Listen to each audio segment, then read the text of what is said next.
All right, today on the show, we have Jake Thomas from Compass in New York City. Let me tell you about Jake. Now, in any business and in any field, people are urged to read Sun Tzu's Art of War. I know I've read it, and a lot of our listeners, of course, are familiar with it as well. But this is a means to sort of grasp the competitive nature of every industry and learn the art of winning from start to finish. It's especially true for the real estate world. In meccas like New York City, where competition is fierce and the stakes couldn't be higher. What happens, though, when your realtor is a Marine, a former professional athlete, an online personality, and an off-Broadway actor? Well, you have our guest today, Jake Thomas. Jake's unique upbringing sets him apart in the comparative residential real estate market of New York City. Now, Jake is a Renaissance man and a unicorn of sorts in the industry, built on promises that are rarely met.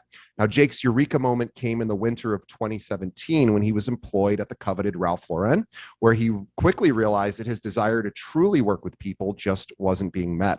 So Jake moved over to the residential real estate, first with Cooper & Cooper Real Estate in Manhattan, most recently over to Compass. And from the get-go, he's quickly learned the ins and outs of the business while thriving on a competitiveness in seeing clients' big city dreams match the business while the luxuries of their reality. Now, last year in Jake's absence and amongst the COVID-19 pandemic, Cooper & Cooper posted its highest sales figures in its 17-year history.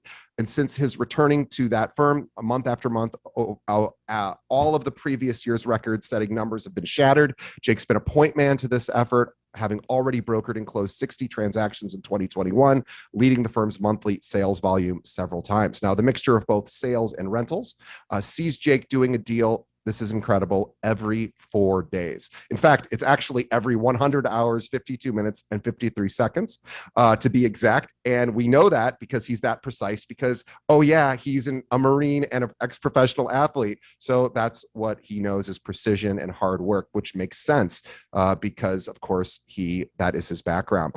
Please, this is my most favorite intro I've ever read. By the way, I'm so excited to have Jake on our show. So please, everyone, before we get to us interview, I want you to follow Jake on Instagram. We're going to have a link to this in the show notes as well, but find him on Instagram at Life Like Jake. Again, Life Like Jake. Jake, welcome to the show. How do you follow that, DJ? I mean, you're making me smile and laugh all at once. I love working on the intros, and I'm so grateful to have you because you have such a storied past. And I think there's probably not a coincidence between the discipline that it takes to be in the military, also and to compete in professional sports, and then to take that sort of skill set into real estate. But I would love to find out how you, and also being a Broadway actor, just constantly an actor putting yourself out there, auditioning, getting roles, practicing and performing. So it's so many skills that combined, I could see how you would be a success in any field, but certainly real estate seems to be a good fit for you. But I'd like to start all the way at the beginning and find out how you got here. Do you mind telling us how you got started? Why real estate? And take us all the way back to the beginning. Yeah, I was, like you talked about being at Ralph Lauren and that winter. I remember being up in the beautiful Madison Avenue office that we had right up there near 59th Street and looking down at all the ants running around on the street, and it was a snowy day, and I just wasn't being fulfilled with my work or by my work at the time. Great company, great brand. I'm wearing it as we speak. The culture, I grew up with that, what it exudes and what, the brand really resonates. My family's worn it. It'll always be a part of me. But the work itself that I was doing at the time just wasn't bringing me home. And so I was looking out the window one day and I was like, man, that's where I need to be. It was just a really cool, like I said, like you said, eureka moment where I said, I need to be on the street. I need to be where I can be more action oriented, influencing and affecting situations in person, not from afar, not from a terminal, not via a review of an audit or through data. I need to be, my gift is giving, and it's giving of myself. And it took me to be voided of that to realize that that's where I needed to be. And so real estate happens to be the vessel. It's interesting though, because it is a extremely competitive market. Obviously in New York City, of course, everything's competitive, but certainly real estate is as well. It's just a crazy market because of the cost, the pricing. The way that rentals are structured is very different from most cities, where oftentimes, for our listeners who may or may not be familiar, oftentimes, and I don't, not in every case, but if you use a realtor, oftentimes you end up paying the realtor a commission if you're the tenant. Um, and like here in Chicago, it works the opposite, where the landlord pays the commission. So it is extremely challenging in New York, but everyone's got to live somewhere. And so I love the fact that you went from having this, great sort of corporate job prior to a million years ago when I first got into the working world. I worked with Anheuser-Busch, which is another brand that despite of what people might think of their product, it is sort of the king, or it was, the king. And so I really learned a lot about precision and how every detail is important. And I've learned, as I've interviewed hundreds of realtors over the years here, that attention to detail is really important. Ralph Lauren is no stranger to that, of course. Every single person in this country knows that brand. And so I imagine you probably learned a lot of great just sort of practices and processes, in addition to the other, sort of backgrounds you've had in the military and professional sports.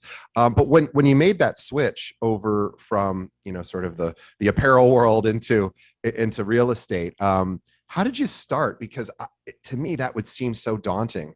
Like, how do you find clients? How did you do that? So I'm just curious on how that transition was for you. Well, it was first having to sneak out of, and don't say anything to anybody, having to leave work early from Ralph Lauren to go to night school at the New York Real Estate Institute to get licensed first. So it was finding the time just to do that, and then walking into the classroom one evening, the first evening, and I was suited and booted with company attire on, and sure, real estate licenses were available to anyone above the age of 18, and this, DJ, above the age of 18 and without felonies on their records. No college degrees, not even high school diplomas are required. Right? Those are the minimum requirements: 18 years old and no felonies. Yeah. So there are a myriad of people from all walks of life, ages, and everything that come to those courses, that take those courses. And that was the first thing that I was aghast to, walking into that classroom and thinking, am I in the right place? It's like, he does not look like I do. She doesn't look like I do. None of those people look like I mean, I was like, I don't know if I'm even in the right place. I was like, okay, just stay with it. Just stay with it. And then Jordan Cooper, one of the co-founders of Cooper and Cooper, came in and was guest lecturing and spoke just so warmly, so confidently. If you're this kind of a person, if you're looking for whatever, and he preceded all that with, my name is Jordan Cooper. I'm a co-founder of Cooper and Cooper. I went to Harvard. I studied economics. I worked at Goldman Sachs during this time. I worked on these deals, And I was like, okay, you got my attention with that, those facts. And then everything else about him just exuded, like I said, confidence and honesty, integrity, and exceptional service, which ended up being the pillars of their firm. And those three things connected with me from the Marine Corps, of our core values being honor, courage, and commitment. So there's a lot of similarities that I saw right away with him and with their firm, to where it seemed like just that alone was enough to sway me. But thinking about the action-oriented element of it, being a competitor that I am, and being able to see, like, okay, literally the difference, being able to give someone what they want or need or are looking for can be determined by whether I can run faster on the street than someone else. Man, put me in that job, right? Like, being able to be selfless and providing inimitable service to someone else against a competitor who might be a little lazy on the wheel or just doesn't have it in them that day.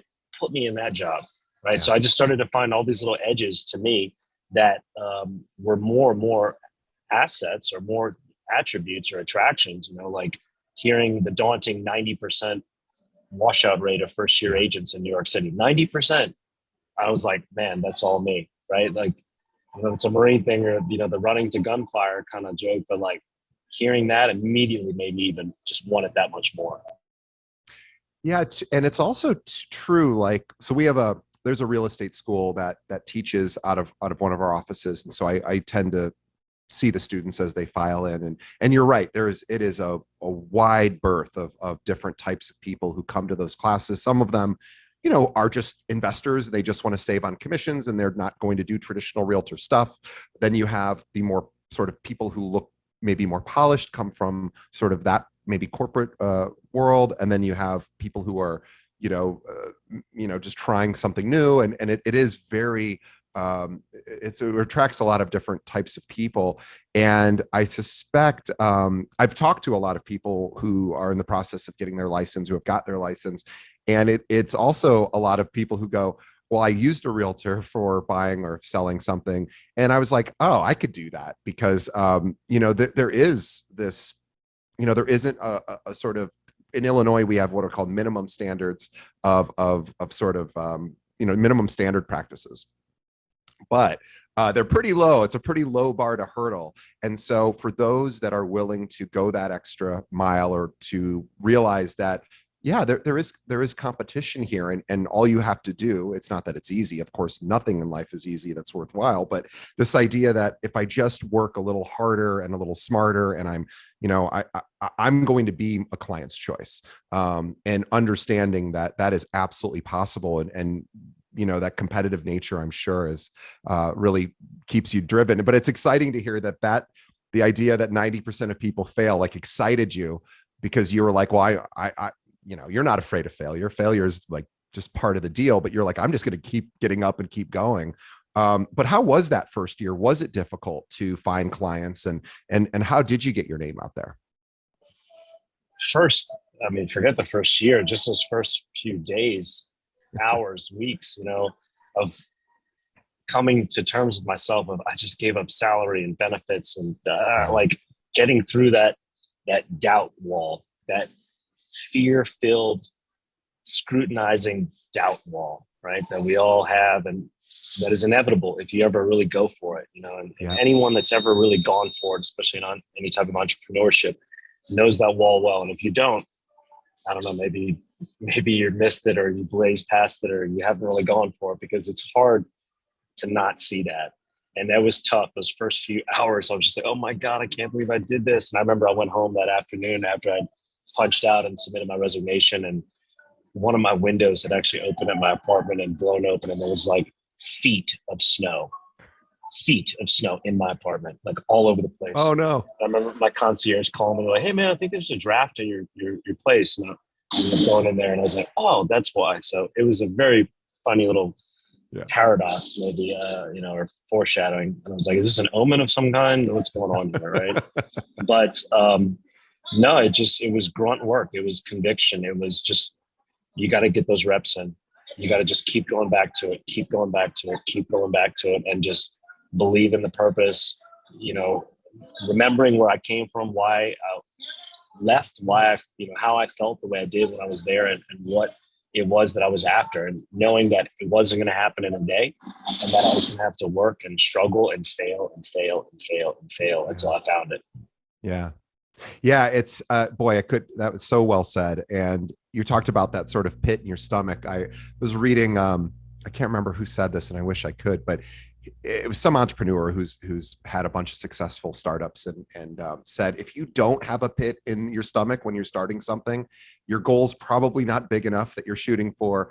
And that pit in your stomach, if you don't want to throw up at least a little bit of the time when you're trying to figure out whether to go for it, or while you're going for it, then you're probably not doing it right. So basically he was saying, become friends with that feeling, because that feeling is totally normal. It's totally okay.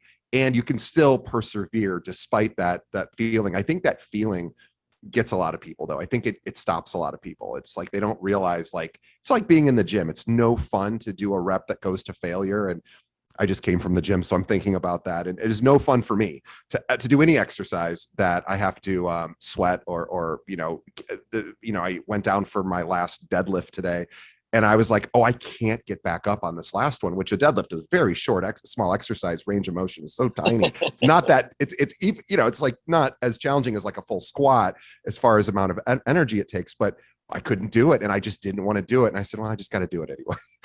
And by doing the work, as you said, putting in the reps, eventually, if you're doing it the right way, you end up getting there. And most people, I think, they just give up because the reps are, maybe they're boring, or they're hard, or they just can't find the discipline to do it. But you obviously have been trained. I imagine in the military, discipline is everything, and process, right? So can you talk a little bit about sort of how you pushed through, when you got started having, maybe, oh my gosh, now I have snow in my place, and maybe I just quit this amazing corporate gig with a huge brand. And how did you get yourself that first year or two to keep going? Because I'm imagining you could have easily transitioned back into that sort of corporate world with your background. But what kept you going, in those early days?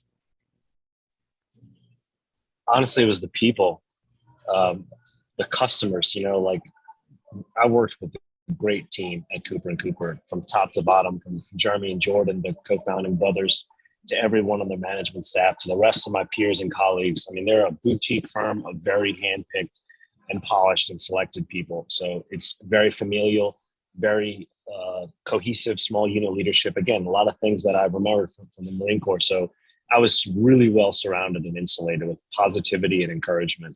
And that was critical. They never made me feel like I was not going to do it. It was always motivating, and you can do this, and just helping and assisting with whatnot. But it was the customers. It was my interaction with customers and feeling their needs and doing my best to fulfill their needs. And that satisfaction was what I realized I'd been missing previously. Yeah. The days where I would walk to Central Park from the office at Ralph's and spend my lunch on a walk and literally cry. And I mean, tears, like, cry. Try to keep sunglasses on so people couldn't see me. But there were lunches where I would walk in the park and freaking cry, man, because I was like, this cannot be it. This can't be it. I couldn't have come this far, stayed alive this long, not lost all my fingers and eyes, and worse. This can't be it. And so I remember those days of like, we're not crying anymore. We're here. We left that. And then the more I was working with my customers and hearing their stories, meeting their parents, and feeling the reactions that took place, from how relieved many of them were to work with someone who seemed to care, and how much that meant to them, who seemed to listen, right? Yeah. And how much that meant to people, because clearly there'd been a big void of that. So that really hit me hard, and I was like, oh man. So that was the first well that I kept going back to, and still, that's the well that I keep coming back to, and why I still do it. It's nice that that feeds you, because I don't know, oftentimes when I have guests on the show, they will talk about the sort of personal interaction, but I don't know that anyone said it quite as elegantly as you just did. And I think that's really important, because you were talking about having this corporate job where you worked for this amazing company, and had this incredible sort of job, but you didn't have the direct interaction with the consumer. I'm guessing, right? You were working on the corporate side, and you didn't get to talk directly to the people needing that particular product, or at least that wasn't your day-to-day job. And so this idea of, oh, that's the part that feeds me. I like going direct to the consumer and saying, I want to help you, one-on-one, or I want, this most basic need, a shelter. I need to live somewhere. And then you can make that happen for somebody. And I just went through it myself, buying the place I'm sitting in now, like last year or so. And I've been through that process before. And even though I had been through it before, and I'm in this industry, and we have 800 realtors at the company I work at, I'm not a practicing realtor, but I'm among realtors all the time. In fact, I have a license. So I really should be used to this whole thing. And I wasn't. And it was emotional. It was scary. It was in the middle of the pandemic. So I was like, am I making a horrible buying decision? Is everyone leaving the city? I didn't know. And I needed my boss was my realtor, even though I could have technically done it myself, but he was a nice guy and said, I'll help you manage your emotions through this. And that's really a cool thing that realtors get to do. They get to help people manage this stressful experience of even just finding another apartment, much less buying a place. And in New York, finding an apartment is just as stressful sometimes, and certainly as competitive. And my sister and I, I'll tell you just a funny story. My sister and I, back in 2005, we both bought a place for approximately the same amount of money. Hers was in the West Village on Barrow. Amazing location, just like one of the best areas to live, I think. Great location. Great location. And it's like everywhere I turned, I saw I'm like, I think that's a professional model, whether it was a male or female. Like everybody looked like a model. Barrow Street Ale House, good spot. Yeah, yep. And then I bought a place here in the city in Chicago. And then I think 5 years later, Dana, my sister, sold her place because she was dating a guy who lived in Queens, and she was moving out to Forest Hills. But anyway, so she sold her place and it was you'll appreciate this, a 5-story walk up, no elevator, or maybe there was, but maybe just like a service elevator, but certainly you couldn't use it to go up. 500 square feet, 1 bedroom, which is amazing, and no air conditioning and all that stuff. And she sold her place. I think it appreciated $200,000, like just an insane number. Mine depreciated by that time, but that's how crazy New York is. She purchased in 2005. I think so, 2005. Sold it in when? I'd have to ask her. Maybe 5 years later, somewhere in that neighborhood. Oh, then it appreciated. Over 40%, because from 2000, roughly 2002, just post 9/11 to like 2018, the median appreciation for condos in Manhattan alone was 167% over that amount of time. So using that math, and you scale it back, for the years, I would say it's at least 40% appreciation for her. Yeah, well, and I think that's about what she got. And what was interesting about that is that's great. And if you cash that out, it's a nice win. However, she priced herself out of her neighborhood, right? She now no longer could afford to live in the neighborhood, and she wasn't going to anyway. She was moving to Queens. But the point was that's how crazy New York real estate is. Of course, that's a simple example. You have a million of those stories. So it is very difficult as an agent, to really be able to meet a client's needs, strictly because there's a limited amount of inventory, of course, so much competition, and it's just so incredibly expensive. So I applaud you, because you really are, not that it's necessarily any easier in a rural community. Those have their own challenges too. But certainly New York is known for just, chewing up and spitting out realtors, and the fact that you saw it as a challenge, but a challenge to meet a really important need for you, which is I want to connect with people and I want to help them. You talked about giving. Giving to me seems to be the most discipline, in giving seem to be the two most common attributes people on the show talk about, is being a giver and then just cranking through it. So I'm curious, you've seen a lot of people, I'm sure, come and go in the industry as well. Do you have any advice for people that are struggling right now, that, they're realtors, they're trying to get to that next level? Of course, we're still in the middle of a terrible pandemic. It's still tricky. It's still tough out there. A lot of competition. Rates are low, so people can afford more than they could before. So there's just a lot going on. What would you say to somebody who's like, oh my gosh, this is so hard right now? In a sentence,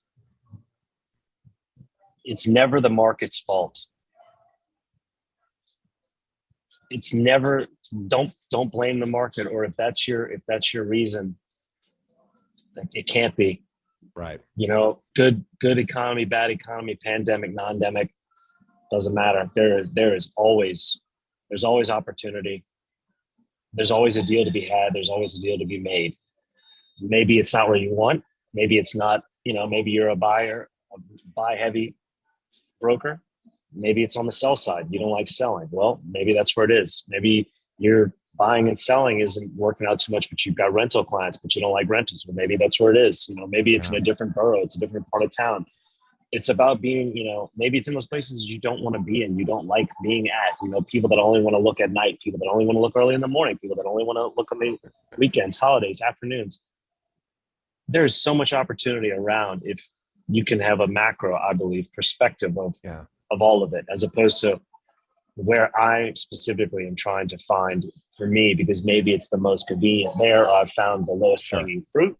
And don't get me wrong, it's great when that works out like that. But if you depend on that and you grow to learn that that's how it happens, like when you get that taken away from you, there's a joke about handstands, doing handstands and learning handstands.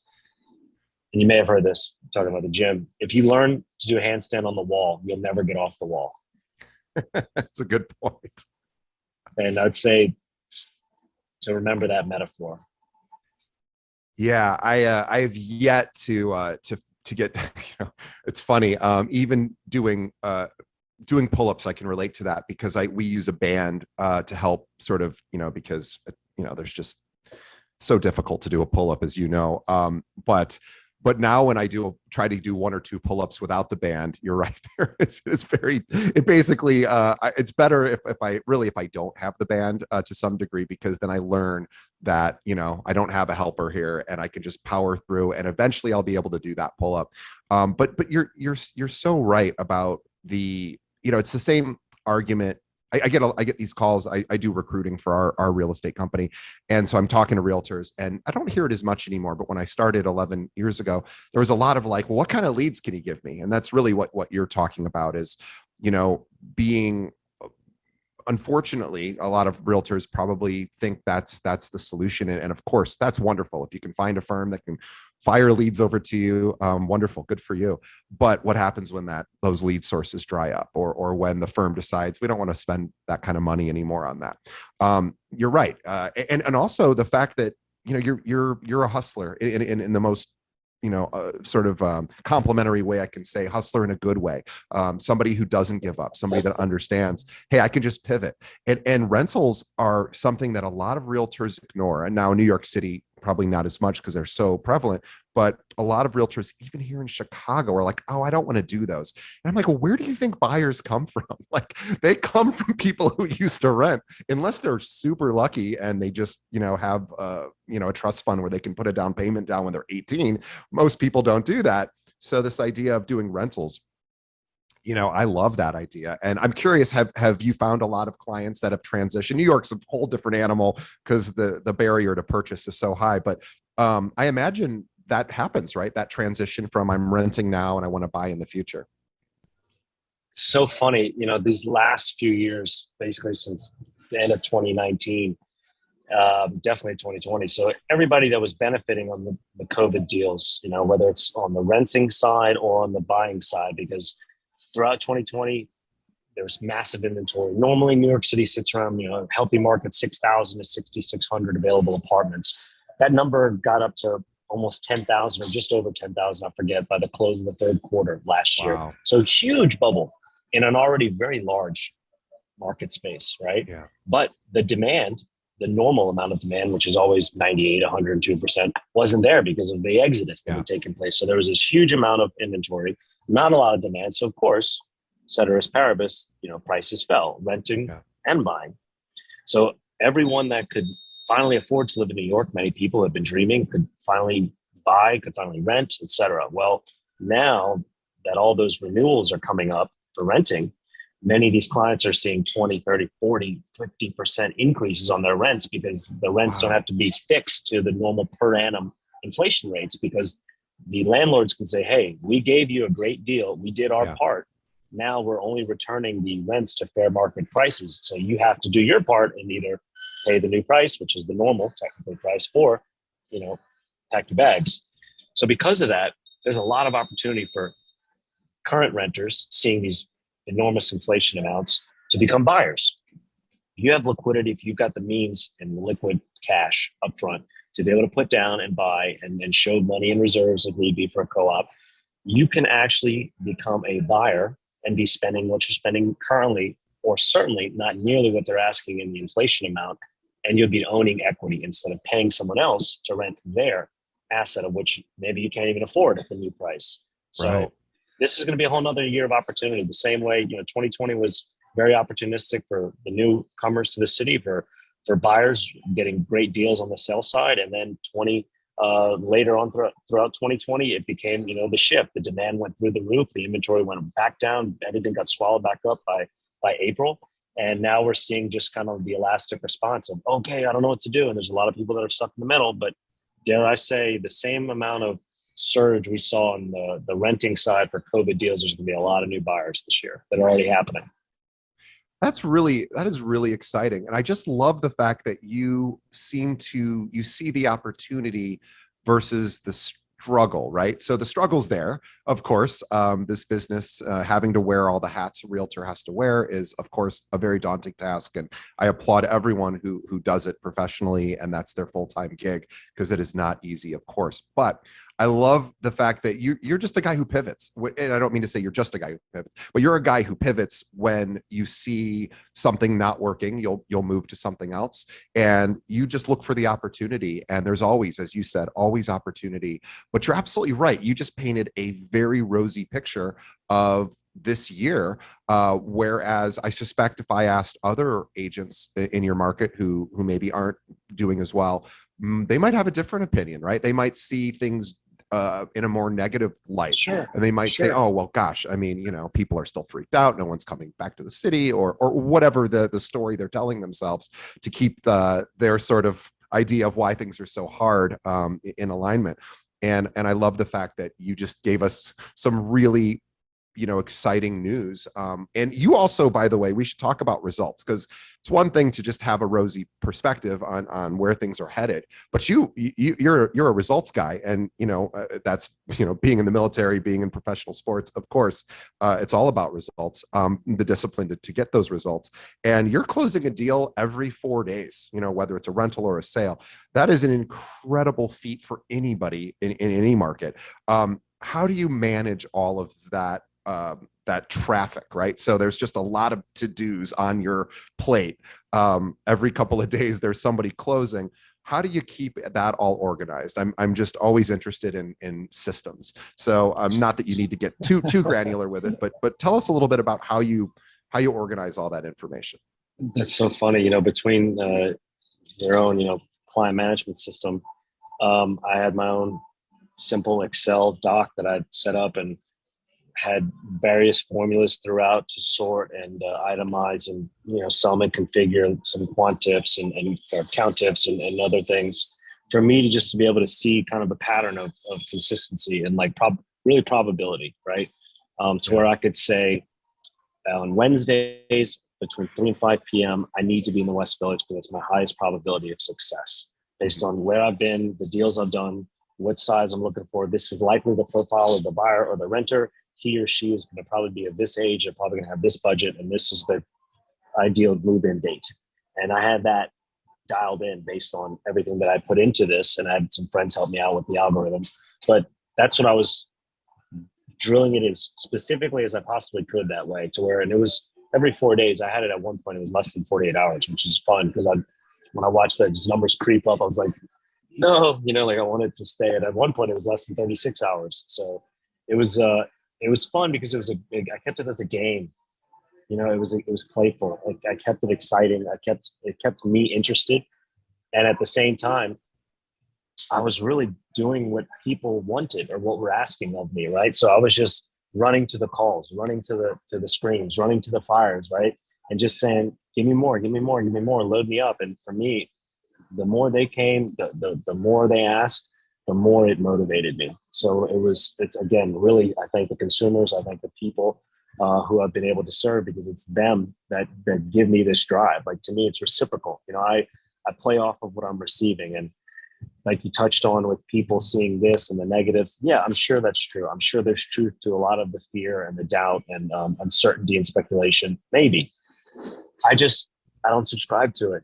I stay with the surety, the what I know and what I can affect and influence from right here, from an arm's length away. All that might be true, but in the time that you've spent talking about that, thinking about that, scuttlebutting about it around the water fountain, it's not going to feed down at the bar because you're fearful, whatever. That less than 4 days clock has been running the whole time. So in your time of doing that, I've been on the meter doing otherwise. Yeah. You've been getting your reps in. And I love that, because at the end of the day, the 24-hour news cycle is available to all of us, and we can entertain ourselves and keep ourselves busy with things that will satiate us in a sense and entertain us. But someone out there is practicing while we're absorbing. And of course, everyone should study their markets and do that kind of work and read the news about what is important to them for their business.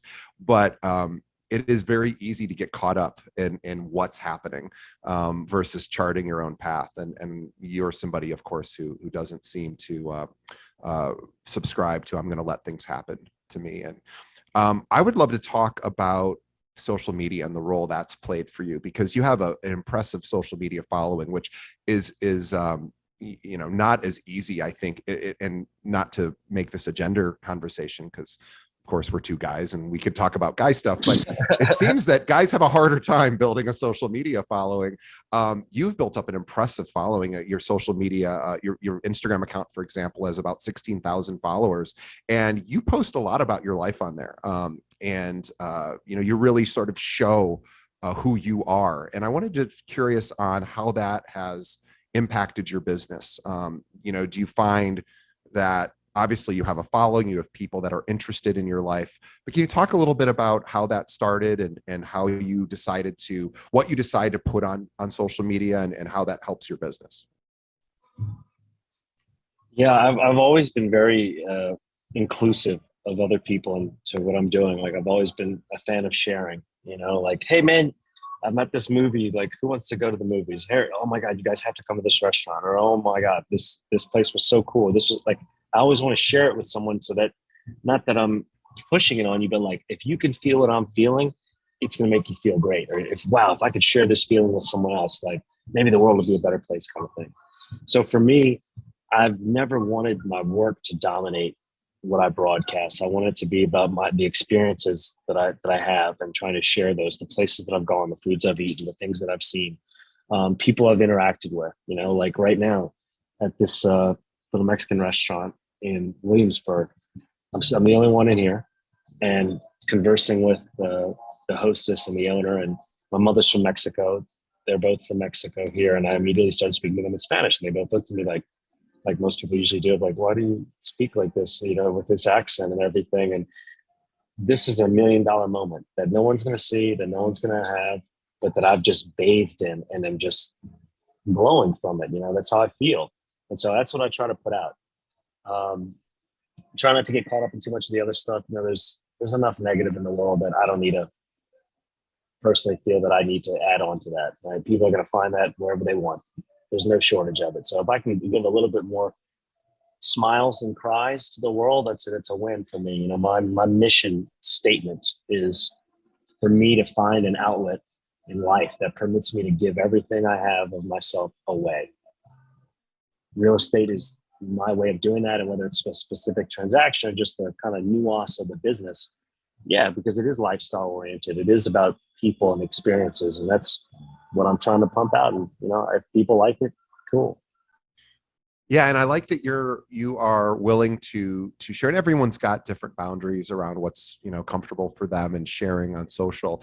And I like the fact that you have this incredible tattoo, sort of I don't know if sleeve's the right word, but one of your arms is just this really impressive full design. It is super cool, and you show it, and you're like, this is you show yourself working out, you show yourself playing sports and just being active. And even just at a cursory glance, as I'm looking through your social feed, it is, what really comes across is your character, because I'm seeing a guy who's in incredible physical shape, who really seems to be a giver as well. But I'm seeing somebody who's disciplined and seems to have their life together as well, which is also like, why wouldn't you want to show that? Of course you would. So I imagine a lot of your clients, probably even look up to you in a lot of ways for how fit you are and how positive you are, and just how professional, right? It's this willingness of showing like yourself as you are. And you do that. So I really encourage everyone to look at, subscribe to Jake's Instagram, which is, again, Life Like Jake. But I love that. And and you also have fun with it too. You do a lot of funny things too. So, on there, but I suspect you have a lot of people follow you because you're willing to put yourself out there and say, here's who I am, this is me, and here's what I'm into. And it's not always real estate related. It's like, here's some stuff going on in my private life, and here's what I do when I'm not closing deals. And I think it really, and I don't always play to the crowds, man. Like, I've learned, like anybody, people love to see me with not a lot of clothes on by what the engagement statistics would show and my analytics show. And then, I'll go and talk about something that is near and dear to me, whether it's a play that I saw or just an article that I read or an experience, and no one cares, but I don't care either. Like, yeah. I'm saying this because this is how I honestly feel. This is how this thing made me feel. And like, here you go. But for sure, there's clearly a trend of what is preferred from the audience side, which makes me laugh a lot. Yeah. Well, talking a little bit about the performance side of you with your background in theater, we're very lucky here in Chicago. We have so much great theater. Some people argue we might even have the best theater in the country. I wouldn't want to start that argument because I don't know enough. But we to make that argument, of course, New York City is theater's fine. Pizza is a different story. Pizza, yeah, well, that's true. We don't have John's like we do here, but we do have Lou Malnati's and a few others. Chicago, New York have a friendly rivalry there.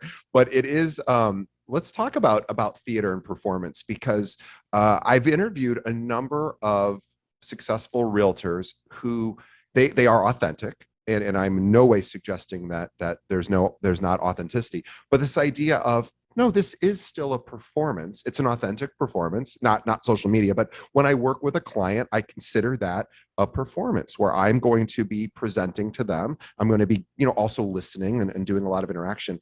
But has your background on the stage, has that helped you with the way you interact with the public? Because of course, on stage, you're directly communicating with every single one of those audience members. That's funny because it's actually the reverse. So I only recently acted for the very first time. This past year was my stage debut on Broadway or off Broadway. Wow. And so it was really more of like all those reps with clients and interviews and just different professional places or sects that I've worked in, between being in the military or going to FIT. That was a great one. Talk about a learning experience. Working in the oil field, working in a bar, working for Ralph, like all those places were different, still being me in every sense, but really just observing and learning so much more about other people and the environments that I was in. So when the stage opportunity came, I was just like, oh, we can do this, humbly, of course, and excited. Sure. But at the same time, I was like, oh, we've been practicing our whole life for this. Yeah. This is just let it rip now. Let them see it, And so like, it was me. Yeah, that's what it was like. It was more of just like, oh, we're finally getting seen. Okay, cool. And so for me, it was very much like a childhood excitement about it and sure. Eyes wide open. Well, it's nice to see, at least here in Chicago, the Steppenwolf and the Goodman are sort of our two most famous theaters here. There's a lot of other ones, of course, but I don't think we're back to in person yet for any of those, which is a bummer. But I know the theaters are starting to open back up. So if you do live in a community with some theater stuff, please support that. That is definitely those actors, directors, the stagehands, those theater owners. It's been tough. I prefer to go to the theater over movies almost. I mean, I live in Chicago. We have a lot of great theater here, but I love that you're trying that. And I just assumed you'd been doing it a long time. So and you probably like scary things. You enjoy, and I don't mean so scary that they would be dangerous, but just you like difficult tasks. That's where you get a lot of satisfaction from. It's like, do I look at it as difficult, or I don't know if it's the fact that it's tough that I look at it as an attraction, or that maybe it's not what everyone else would pick, and that I see something as unique, or that it's weird. And and that it's not normal. I don't know. Maybe that's more attractive to me, that I'm like, it's more of the what if I don't, as opposed to the what if, Yeah. Yeah. right? Do I want to get to the end of my life and go, oh, I should have done that. I should have tried. Uh, whether or not you win a Tony is another thing, of course, but it's like, oh, I could have gone for that. I could have tried that. And then if it ends up not being the thing that you like to do, oh, well, hey, I tried it. I got to do it. I was, we were talking about my dog who's has some heart issues at the moment, and the cardiologist that I saw recently said something very similar. Just a couple days ago in Florida, he said, he goes, I want you to think about how we have a certain amount of time left with this particular animal, and I want you to get to the end of this animal's life, and I don't want you to have any regrets about how you treated this animal. So he said, you're already doing all the medical work, you're going above and beyond there, but I want you to make sure that, and this was such an unusual thing for a cardiologist to say, although I suspect maybe it's not unusual, but I wasn't unexpectedly hearing it, where he said, I want you to feel good at the end of, as best you can, at the end of her life. And I was thinking, what a great metaphor for all of us, to really think at some point we all traverse off this mortal coil, and to think what are some things that would really be fun to try, and maybe a little scary too. And I love the fact that you don't even think of it as scary. You're just like, well, that's just what I wanted to try, and so of course, why wouldn't I do it? And I love that you have that attitude, and it is clear to all of our listeners, I'm sure, how that's translated into your success. But I know you're a busy guy, and we have gone a full hour, and this has been such an insightful conversation, because I think for everyone listening, they got a real sense of how your beliefs and your attitude, which you have full control over, at least, if you pay attention to them, and you obviously do, but for everyone listening, if you pay attention to your beliefs and attitude, you can make things mean anything you'd like. And you can look at jumping on stage, which is most people's number one fear, is public speaking, and say, that sounds cool, that sounds fun, and if it doesn't work out, who cares? It's going to be fun, I'm going to enjoy that. And you chose to look at things that way. You chose to look at leaving a probably safer path in the corporate world with Ralph Lauren and other companies, and said, I want to try something else, and that's going to be more fulfilling for me, and I'll figure it out, I'll make it work. And you have, and not just made a living, but also made a huge splash in the New York real estate market with how successful you are. And I imagine you're the kind of guy you could probably just drop you off in any industry. Maybe you wouldn't be as fulfilled, but you'd be able to get it done because you just know about getting things done and moving forward. So I really, really applaud the success you've had. And I know our audience really appreciate it. So on behalf of the audience, we want to say thank you for spending time with us inside a restaurant where I know you don't have time to do this, and you found time to do it. And really, really can't thank you enough. And on behalf of Jake and myself, we want to thank our listeners and our viewers for continuing to get to listen to our show. The best way to help our show is to tell a friend. Think of one other real estate agent that could benefit from hearing this amazing interview with Jake, and send them a link to our website. If they're not a podcast person, they can stream every episode we've done right from our website, keepingitrealpod.com, or just pull up a podcast app, hit search for Keeping It Real, and hit that subscribe button. And also, one last favor we're asking, please leave us a review, whatever you're listening through, whether it's iTunes, Google Play, Spotify, Pandora, whatever. Let us know what you think of the show, good and bad. We'd love to know how to improve, and also what you like. That really helps us continue to make the show better for everyone. So thank you on behalf of the audience again, Jake. Thank you so much. Everyone go. I want everyone to listen. Yeah. And by the way, if you live in New York City and you are looking for an agent, Jake is your guy. Best way to reach him currently, find him through Instagram, which is I'm sorry, Jake. I just lost, my notes just went down. Life Like Jake. Sorry, Life Like Jake. So Instagram, Life Like Jake. Also look in the show notes for this episode. We'll link directly to it, but you can contact him through there, and he would be happy to talk real estate with you. So Jake, thank you so much for being on our show, and we will see everyone on the next episode. Thanks, DJ.